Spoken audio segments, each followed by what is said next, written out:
Hello friends, இன்றைக்கி நம்ம jobless ரீஇன்கார்னேஷனோட second season 3rd and 4th episode தான் பார்க்க போகிறோம்.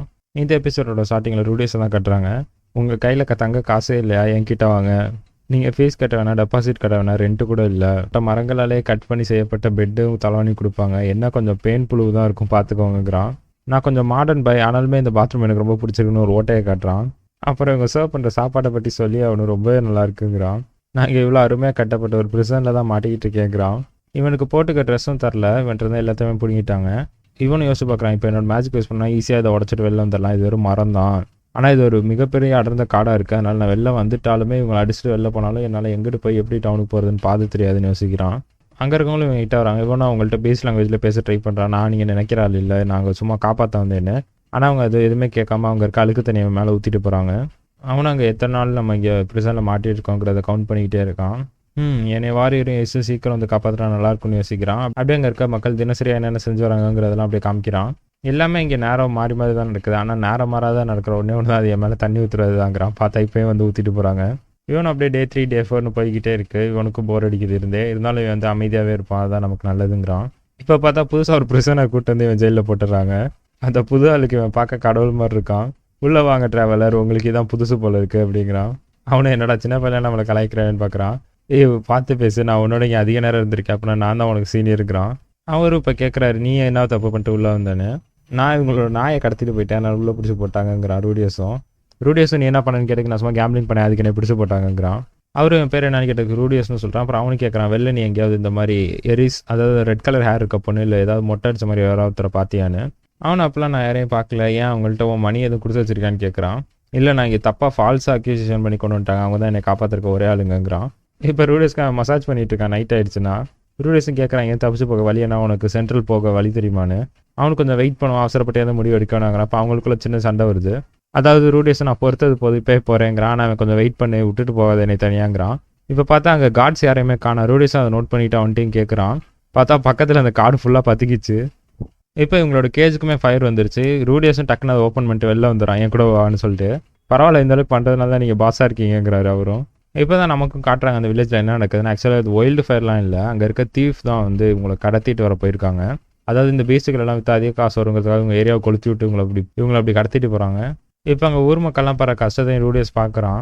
இப்போ இவன் கூட ஜெயிலில் இருந்தவனும் என்ன நம்ம இதான் நம்ம கிடச்ச நல்ல டிஸ்ட்ராக்ஷன், இப்போயே ஓடி போயிடலாம், நீ ஏன் யோசிச்சுட்டு இருக்கேன்னு கேட்குறான். ரூடியஸ் இப்போ முடிவு எடுத்துட்டான், நீ வேணா முன்னாடி போ, நான் வரல, இவங்களை காப்பாற்றிட்டு தான் வருவேங்கிறான். அவனும் ஏன் காப்பாற்றுறீங்கன்னு கேட்டதுக்கு எனக்கு ஒரு வாரம் ஃப்ரீயாக தங்க வச்சிருக்காங்கிறான். நீங்கள் என்ன சொல்கிறீங்களோ அதை நான் அப்படியே கேட்குறேன் பாஸ்ன்னு சொல்லிட்டு இப்போ இவங்க 2 பேர் சண்டைக்கு இறங்குறாங்க. இப்போ இவனு வந்துட்டு இருக்க மொத்தமான கேதர் பண்ணி அங்கே ஒரு மலை மாதிரி கொண்டு வர வைக்க ட்ரை பண்ணுறான். அதுவும் வருது. இப்போ அந்த இடத்துல அந்த ஃபயர் எல்லாமே அணைஞ்சிருச்சு. இப்போ இவன் அங்கே ஸ்பாட் பண்ண திருடங்களும் இப்போ இவனை அட்டாக் பண்ண வராங்க. இங்கே ஒரு மேஜ் இருக்கு, அவனை கொண்டுட்டு அப்புறம் மற்றவங்கள பார்க்கலான்னு. ஆனால் அங்கே அந்த பேஸ்மேனுக்கு இந்த ஒரு டிஸ்ட்ராக்ஷன் தான் தேவை, அவங்களும் இப்போ அட்டாக் பண்ண வராங்க. இப்போ அந்த பேஸில் இருக்க ஒரு வாரியர் இவன் கூட சேர்ந்து சண்டை போட்டு இப்போ நான் எங்கள் பிள்ளைங்களெலாம் காப்பாற்ற போகிறேன், நீ கூட வரியான்னு கேட்குறாரு. ரூடியஸ் வாங்க போகலான்னு சொல்லிட்டு இப்போ அடுத்து அந்த இடத்துக்கு போகிறாங்க. இப்போ தான் இதுக்கெல்லாம் பிளான் போட்ட பாஸ் யாருன்னு காட்டுறாங்க. ஆக்சுவலி இவன் ரூடியஸ்க்கு முன்னாடி உதவணும் தான். அந்த டீமன் கான்டினென்ட்லேருந்து ரூடியஸ் இங்கே கூட்டிகிட்டு வந்தான், அவன் தான் இதுக்கு முன்னாடி இருக்கான். ஆக்சுவலி நானும் உங்களுக்கு உதவி செஞ்சிருக்கேன், ஆனால் நீ என்னென்னா இப்போ எங்கள் முதுகில் குத்துறேன்னு கேட்குறான் ரூடியஸை பார்த்து. இப்போ தான் அவனோட பிளானை சொல்கிறான். ஆக்சுவலி இங்கே ரூடியஸோட டீமை தான் மாட்டி விட்டு ட்ராப் பண்ணிட்டு இவங்க தப்பிச்சலாம் இருந்தாங்களா, ஆனால் அதுக்குள்ளே அவர் அவசரப்பட்டாருங்கிறான் வாரியரை. அதாவது வாரியர் அங்கே அந்த ஆக்ஷன் எடுத்து இவங்களை அட்டாக் பண்ணாமல் இருந்திருந்தா இவங்கள தான் அவங்க ட்ராப் பண்ணியிருக்கணுமா. இப்போ தான் அவனே அட்டாக் பண்ண போகிறாங்க. அவனும் நல்லா அட்டாக் பண்ணுறான். அந்த வாரியருக்குமே கையை கிழிச்சு விட்டுறான் ஃபுல்லாக. ரூடியஸ் அவன் அட்டாக் பண்ணுற பேட்டர்ன்ஸை பார்த்தோன்னே தெரிஞ்சிச்சு நம்மளால இவனை டிஃபீட் பண்ண முடியாதுன்னு. நம்ம ஒன்று வாரியர் மாதிரிலாம் ஸ்ட்ராங் இல்லை, அதனால கொஞ்சம் கஷ்டம் தாங்கிறான். இப்போ எனக்கு முன்னாடி 2 ஆப்ஷன்ஸ் இருக்குது. ஒன்று இவனை அப்படியே பண்ணுறதை விட்டுட்டு நம்ம ரெஸ்கியூ ஆகிடலாம், இல்லைனா ஃபைட் பண்ணுறேன் ரிஸ்க் எடுத்து. ஆனால் எனக்கு நல்லாவே தெரியுது இவனை எதிர்த்து நான் டிஃபீட் பண்ண முடியாதுங்கிறான். இப்போ அவனும் அதுதான் சொல்கிறான். பரவாயில்ல ரூடி, நீ நல்ல ஆப்ஷன் தான் எடுத்திருக்க அப்படின்னு சொல்லிட்டு அவனு முன்னாடி போகிறான். இவனும் அட்டாக் பண்ணாமல் நிற்கிறான். இப்போ இவன் கூட சுற்றிட்டு இருந்த இன்னொரு ப்ரிசனர் கேட்குறான், என்ன ரூடி அவ்வளோதானு. பார்த்தா பின்னாடி அந்த உல்ஃப் வந்து இப்போ அட்டாக் பண்ணுது. எனக்கு இப்போ வேறு ஆப்ஷன் இல்லை, இவ்வளோ தூரம் நான் உங்களுக்கு கூட ஹெல்ப் பண்ணுறேன்னு சொல்லிட்டு வந்துட்டேன், இதுக்கு மேலே சண்டை போலனா என்ன அப்படிங்கிறான். இப்போ ரூடிஸ் அவன் பவர் அவேக்கன் பண்ணிடலாம், அவனோட ஐயா ஃபியூச்சர் பார்க்குற ஐயா. இவங்களும் ஒரு நல்ல டீம் ஒர்க் போட்டு அவனை தோக்கடிச்சிடறாங்க. ரூடிஸால் தனியாக அவனை டிஃபீட் பண்ண முடியல.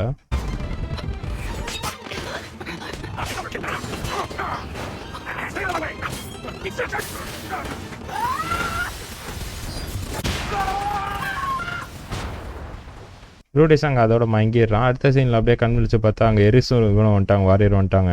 இப்போ அங்கே இருக்க பேஸ்மேன்ஸ் வந்து உங்கள்கிட்ட மன்னிப்பு கேட்குறாங்க, நீ யாருன்னு தெரியாமல் உங்களை நான் தெரியாமல் அரெஸ்ட் பண்ணிட்டேன்னு. இப்போ அவர் வந்து எங்கள் பிள்ளைங்கள்லாம் காப்பாற்றுறதுக்கு ரொம்ப தேங்க்ஸுங்கிறாரு. ரூடிஸை ரொம்ப சந்தோஷமாக பார்க்குறான், இதெல்லாம் கேட்டு எவ்வளோ நாள் ஆச்சுன்னு. இப்போ அங்கே வாரியர் சைட் நடந்த கதையை எக்ஸ்பிளைன் பண்ணுறாங்க. ஆக்சுவலி இவங்க ஃப்ரேம் பண்ணியிருப்பாங்க, வாரியர் தான் அதெல்லாம் பண்ணியிருப்பாரு. அது மாதிரி தான் ஃபஸ்ட்டு இவங்களுக்கும் அந்த பீஸ்மனுக்கும் சண்டை வர மாதிரி இருந்து தான். ஆனால் இவர் கொஞ்சம் சைலண்ட்டாக இருந்ததுனால அப்புறம் அவங்களே புரிஞ்சுக்கிட்டாங்கன்னா அங்கே இருக்க குழந்தைங்கள்லாம் இவர் வேறு காப்பாற்றிட்டு வந்திருக்கிறதுனால எல்லாரும் ஒன்றா சேர்ந்து இந்த தீஃப் எடுத்து சண்டை போட்டு இப்போ வந்துட்டாங்களாம் வில்லேஜுக்கு. நான் இங்கே நடக்கிற கதையில் எங்கள் தாத்தாட்ட போய் சொல்ல ஆர்வமாக இருக்கேன்னு எரிசும் சொல்கிறான். இப்போ அடுத்த சீன் அவங்க தாத்தாவை கட்டுறாங்க. இப்போ அங்கே இவங்க தாத்தாக்கு மேலே பவர்ஃபுல்லான அத்தாரிட்டியில் இருக்க வந்து இந்த மானா டிசாஸ்டருக்கே அவங்க ஃபேமிலி தான் காரணங்கிறான். அதாவது இப்போ எரிஸோட தாத்தா தான் பவரில் இருக்கிறதுனால நீங்கள் பண்ண தப்புனால தான் இப்போ இந்த மானா டிசாஸ்டர் இங்கே நடந்திருக்குங்கிறாரு. அதனால அவருக்கு தண்டனை தலையை வெட்ட சொல்கிறாரு. அவங்க தாத்தா அங்கே இறக்கிறதோட இந்த எபிசோடையும் முடிக்கிறாங்க. எபிசோட் 4 ஸ்டார்டிங்கில் எரிஸ் அங்கே இருக்க பீஸ் கேர்ள்க்குலாம் நல்லா ஜாலியாக விளாண்டுட்டு இருக்கா. இப்போ அடுத்த சீனில் அங்கே நைட்டும் காட்டுறாங்க. எரிஸும் அந்த பீஸ் கேர்ள் 2 பேருக்குமே அவங்க லாங்குவேஜ் சொல்லி தந்துட்டு இருக்கா, அதாவது இவங்க பேசுகிற லாங்குவேஜை. இப்போ அந்த பீஸ் கேர்ளோட அப்பாவும் வராரு. வந்து இந்த மாதிரி இது எங்களோட ரிங்காச்சு, எங்கள் ட்ரைபை சேர்ந்த ரிங்கு, இது எப்படி உங்கள் பொசிஷனுக்கு வந்துச்சுன்னு கேட்குறாரு. எனக்கு இது என்னோட மாஸ்டர் தான் தந்தாங்க, அவங்க பேர் கிளைன்னு சொல்கிறா. இதை கேட்டே நாங்கள் இருக்கவங்களாம் ஒரு மாதிரி லைட்டாக சோகமாக்குறாங்க. ரூடிஸும் சொல்கிறாங்க கிளைன்னு பார்க்க அவங்கள மாதிரியே தான் இருப்பாங்கன்னு. ஆனால் இவர் கொஞ்சம் கோபமாயிடுறாரு. அவள் எங்கள் ட்ரைபே வந்து மோசமானவ, எங்கள் ட்ரைபுக்கே வந்து டிஸ்கிரேஸ் அவளோட டியூட்டிஸ் எல்லாம் இங்கே விட்டுட்டு ஹியூமன்ஸ் கூட நான் அட்வென்ச்சர் பண்ண போகிறேன்னு ஓடி போனவ தான் அவள் அப்படிங்கிறாரு. எரிஸால் இதெல்லாம் கேட்டுட்டு சும்மா இருக்க முடியல. இவளும் போய் அவனை திட்டி விட்றா. ஸ்டார்டிங்லேருந்தே எரிஸ்க்கு இந்த ஒரே ஃப்ரெண்டு கிளைன் தான். எப்போ பிரச்சனைனாலும் கிளைன் வந்து அவளை காப்பாற்றிடுவா. அதனால் என்கிட்ட இன்னொரு தடவை அவளை பற்றி இப்படி பேசாதங்கிறா. எரிஸை வந்து சமாதானப்படுத்துறா, இந்த மாதிரி பெரியவங்கள்ட்ட அப்படிலாம் பேசக்கூடாதுன்னு. நம்ம பார்க்குற கிளைன் வேறு, இவங்க பார்த்த கிளைன் வேறுங்கிறான். இங்கேருந்தப்பா அந்த அளவுக்குலாம் யோசிக்க மாட்டா. உண்மையிலுமே அங்கே ஹியூமன் வில்லேஜுக்கு வந்து அவர் ரொம்ப மாறிட்டாலான்னு கேட்குறாரு அவரும். ரூடிஸ் அதுக்கெலாம் எனக்கு தெரியாது, ஆனால் அவங்க வந்து நான் ரெஸ்பெக்ட் பண்ணுற ஒரு மிகப்பெரிய பர்சனுங்கிறான். இப்போ அதுக்கப்புறம் கொஞ்சம் நேரம் கழிச்சு காட்டுறாங்க. எரிஸ் அந்த ரிங்கை பார்த்து யோசிச்சுட்டு இருக்கா கிளைன் கடைசியாக நடந்ததுலாம். இப்போ தான் அந்த 2 சின்ன பிள்ளைங்களை எரிஸ் வந்து சொல்கிறாங்க கிளைன் வந்து இவங்க அப்பாவோட தங்கச்சியான். எரிஸ் இப்போ கிளைன் பற்றின ஸ்டோரிஸ்லாம் சொல்கிறா. ஹியூமன் வில்லேஜில் அவங்களை அடிச்சுக்க யாருமே இல்லை, அவங்க தான் வந்து ஸ்வாட் மாஸ்டராக இருக்காங்க எங்கள் ஃபேமிலிக்கேன்னு. இவன் சொல்கிறதெல்லாம் பார்த்தோன்னா இந்த சின்ன பிள்ளைங்களுக்கும் ஆசை வந்துருச்சு. எங்களுக்கும் கிளைன் சொல்கிறது அதே ஸ்வாட்ஸ் எல்லாம் சொல்லித்தாங்கன்னு சொல்லி எரிஸ்ட்டை கேட்குறாங்க. அந்த இன்னொரு சின்ன பிள்ளை உங்கள் அப்பாவுக்கு இதெல்லாம் தெரியாமல் பிரச்சனையாக இருங்குது. எரிசா எல்லாம் பிரச்சனை இல்லை, வாங்க பார்த்துக்கலாம். கிளைன் சொல்கிற எல்லாத்தையுமே நானும் உங்கள்கிட்ட சொல்கிறேன், நீங்களும் அதே மாதிரி ட்ரெயின் பண்ணலாம், வாங்க போகலாங்கிறாங்க. பார்த்தா பின்னாடி அவங்க அப்பா பார்த்துக்கிட்டு தான் இருக்காரு இது எல்லாத்தையும். இப்போ ரூடியஸ் கிட்டே கேட்குறாங்க. ரூடியஸ் அந்த ஸ்வாட் ஃபைட்டை பார்த்துக்கிட்டு தான் இருக்கான். ஏன் பொண்ணு நான் எவ்வளோ தான் சொன்னாலும் ஸ்வாட் ஃபைட்டுக்கு ஒத்துக்கவே மாட்டா, அவளுக்கும் இதுக்கும் செட் ஆகாது. ஆனால் இப்போ என்னன்னு பார்த்தா எரிஸ் ஒரு வார்த்தை சொன்னோடனே ஒத்துக்கிட்டா. எரிஸ் சொன்ன மாதிரி கிளைன் வந்து உண்மையிலுமே மாஸ்டர் ஆகிட்டாங்களா, அதாவது ஸ்வாட் மாஸ்டர் ஆகிட்டாங்களா அவங்க வில்லேஜ்னு கேட்குறாரு அவரும். ஆமாம், அது ஒரு ஸ்வாட் மாஸ்டர்னு சொல்கிறதோட சிறந்த ஸ்வாட் மாஸ்டர்னு சொல்லுங்கிறான் ரூடியஸும். இதை கேட்டு அவர் சிரிக்கிறாரு, என்ன ஜோக் பண்ணுறியான்னு. ரூடிஸும் கண்டினியூ பண்ணி சொல்கிறான் அவளுக்கு எழுத படிக்கலாம் இப்போ கற்றுக்கிட்டான்னு. அதுக்கப்புறம் தான் ரூடிஸ் அமைதியாக இருக்க பார்த்தா அவனுக்கு புரியுது உண்மையிலுமே அவள் கற்றுக்கிட்டாலோன்னு.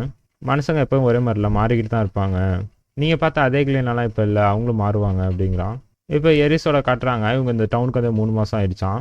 ரெய்னி சீசனாக இருக்கிறதுனால இங்கே ஃப்ளட்டாக இருக்கிறதுனால தான் அவங்களால இன்னும் ரிட்டர்ன் போக முடியல. இப்போ ரெய்னி சீசன் முடிய போகுதுன்னு அது இன்னொரு சின்ன பிள்ளைங்க சொல்கிறா. இதை கேட்டேன்னு எரிஸை நானும் ஜாலியாக போயிடுமே, வெளியில் நிறையா மாஸ்டர்ஸ் ஸ்லேவ் பண்ணுவேங்கிறா. அந்த சின்ன பிள்ளைங்க எரிஸ் வந்து எங்கள் கூட இருந்துருங்கிறாங்க. ஆனால் எரிஸ் எனக்கும் ஒரு ஃபேமிலி இருக்கும் அவங்கள மாதிரி, நாங்கள் போகணுங்கிறா. இப்போ இங்கிட்ட ரூடேஸை கட்டுறாங்க. வாரியர் மாதிரி ஒரு ஸ்டாச்சுவையும் செஞ்சுட்ருக்கான். இப்போ அந்த நாய்க்குட்டி ரொம்ப நல்லா ஃப்ளஃபியாக இருக்குன்னு சொல்லிட்டு அவனும் அதை கொஞ்சிக்கிட்டு இருக்கான். இப்போ தான் அங்கே இருக்க அந்த பொண்ணு வந்து சொல்கிறாங்க இவங்களோட one of the secret beast தான் அந்த டாகான். இப்போ அங்கே மற்றவங்களும் அந்த எரிஸை பார்க்க சொல்கிறாங்க. பார்த்தா எரிஸ் அந்த சின்ன பிள்ளைங்க போட்டு அப்படியே அடிச்சுக்கிறாங்க. இப்போ அடுத்த நாள் காலையில் எரிஸ் கிளம்பிடுவாங்கிறதுனால சின்ன பிள்ளைங்களை வந்து எரிஸை நைட்டு பார்த்து பேசுகிறாங்க. காலைல நான் அப்படி சண்டை போடுறதுக்கு மன்னிச்சிருங்கன்னு. அன்றைக்கி நைட்டு அவங்களுக்கு கதையெல்லாம் பேசிக்கிட்டு ஜாலியாக விளாட்றாங்க. இந்த பக்கம் ரூடியஸ் அந்த சீக்ரெட் பீஸ் கிட்ட காட்டுறாங்க. அடுத்த நாள் காலையில் இவங்களும் பேக்கப் பண்ணிட்டாங்க எல்லாம் கிளம்புறதுக்கு. அந்த ட்ரைபோட மாஸ்டர் வந்து வாரியரை பாராட்டுறாரு. வாரியர் பேர் ரூஜட். உங்களை நான் கண்டிப்பாக பாராட்டி ஆகணும் ரூஜட். இந்த வருஷத்தில் வந்து இந்த மழை சீசன் வரதுக்கு முன்னாடி வந்து அதே மாதிரி அட்டாக் பண்ணியிருக்காங்க. ஆனால் இந்த தடவை ஒரு கேஷுவலிட்டி கூட எங்கெல்லாம் ஏற்படல, ஏன்னா அதுக்கான காரணம் நீங்கள் தாங்கிறாரு. அதே மாதிரி உங்களுக்கும் மற்ற மனுஷங்களுக்கு எப்படின்னு தெரியல, ஆனால் உங்களுக்கு வந்து எப்போயுமே இங்கே ஓப்பனாக இருக்கும் இடம், நீங்கள் எப்போ நினச்சாலும் வரலாங்கிறாங்க ரூடியஸ்டையும். இங்கே பார்த்தா 3 சின்ன பிள்ளைங்களும் ஒன்றா அழுதுகிட்டு இருக்காங்க. இப்போ அவங்களோட அப்பா வந்து எரிஸ் கிட்ட கேட்குறாங்க என் கூட ஒரு டுவெல் ஸ்வாட் பண்ணுன்னு. ஹியூமனிட்டி அவ்வளோ பெருமையாக பேசக்கூடிய ஸ்வாட் கிங்கான கிளைன்கோட ஸ்டூடெண்ட் ஒன்றால் என்ன பண்ண முடியும் அப்படி என்கிட்ட காமிங்கிறாரு. இப்போ அந்த சீக்ரெட் பீஸோட தலைமையில் இவங்களுக்கு கூட சண்டையும் தொடங்குது. ரொம்ப சண்டை போடுவாங்கன்னு எதிர்பார்த்தேன், ஒன்றுமே இல்லை, ஒரே ஒரு அட்டாக் தான். எரிசும் சொல்கிறா என்ன இப்படி நடந்துருச்சுன்னு. அவனும் பரவாயில்ல நீ நல்லா தான் சண்டை போடுன்னு சொல்லிட்டு கை கொடுத்துக்கிறாங்க 2 பேரும். ரூடிஸ் இதை தான் கேட்குறான் என்ன அவ்வளோதான் முடிஞ்சிருச்சான்னு. இப்போ இவங்களும் அந்த வில்லேஜ் விட்டு கிளம்புறாங்க. என்றைக்குமே மறந்துடாதீங்க காட்டுக்குள்ள உங்களுக்கும் ஒரு இடம் இருக்குங்கிறத அப்படின்னு சொல்லி அனுப்பி வைக்கிறாங்க. இப்போ ஒரு சவுண்டு பாஸ் எனக்காக வெயிட் பண்ணுங்கன்னு பார்த்தா இவன் கூட ப்ரிசனில் இருந்து அவனும் வந்து ஏறிக்கிறான். இப்போ தான் அந்த ரோடை பற்றின ஒரு கதையை அவர் சொல்கிறாரு. டீமன் கிங் எது சண்டை போட்டப்போ தான் ஒரு மிகப்பெரிய ஸ்வாடால் ஒரு ஸ்லாஷ் பண்ணாங்களாம். அந்த ஸ்லாஷில் தான் வந்து கான்டினென்ட்டை 2ஆக பிளந்துருச்சான். அதுதான் ஒரு ஹாஃப் டீமன் கான்டினென்ட்டான். இப்போ நம்ம போயிட்டு இருக்க பாதையை வந்து அந்த ஸ்லாஷில் நடுப்புறதாங்கிறான். ரூடியஸ் இதெல்லாம் வந்து அந்த காலத்தில் இருக்க கட்டுக்கதைங்கிறான். அப்படியே வர வழியில் ஒரு கல் மாதிரி ஏதோ ஒன்று பார்க்குறாங்க. அது பேர் மானியூமெண்ட்டுங்கிறான் அவனும். அதாவது இந்த உலகத்தில் இப்போதைக்கு 7 பவர்ஃபுல்லான டிஐடிஸ் இருக்காங்களாம்.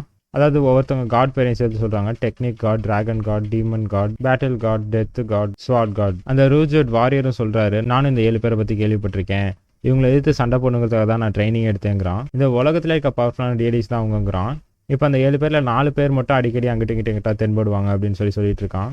ரோடியஸும் யோசிக்கிறான், நம்ம ரூஜடாலேயே அதாவது வாரியராலேயே வந்து பீட் பண்ண முடியாத ஆளுங்களாம் இருக்காங்களா இந்த உலகத்துலன்னு. இவனும் அந்த ஸ்டோனை பார்த்துக்கிட்டே இருக்கான். அதோட இந்த எபிசோடு முடியுது.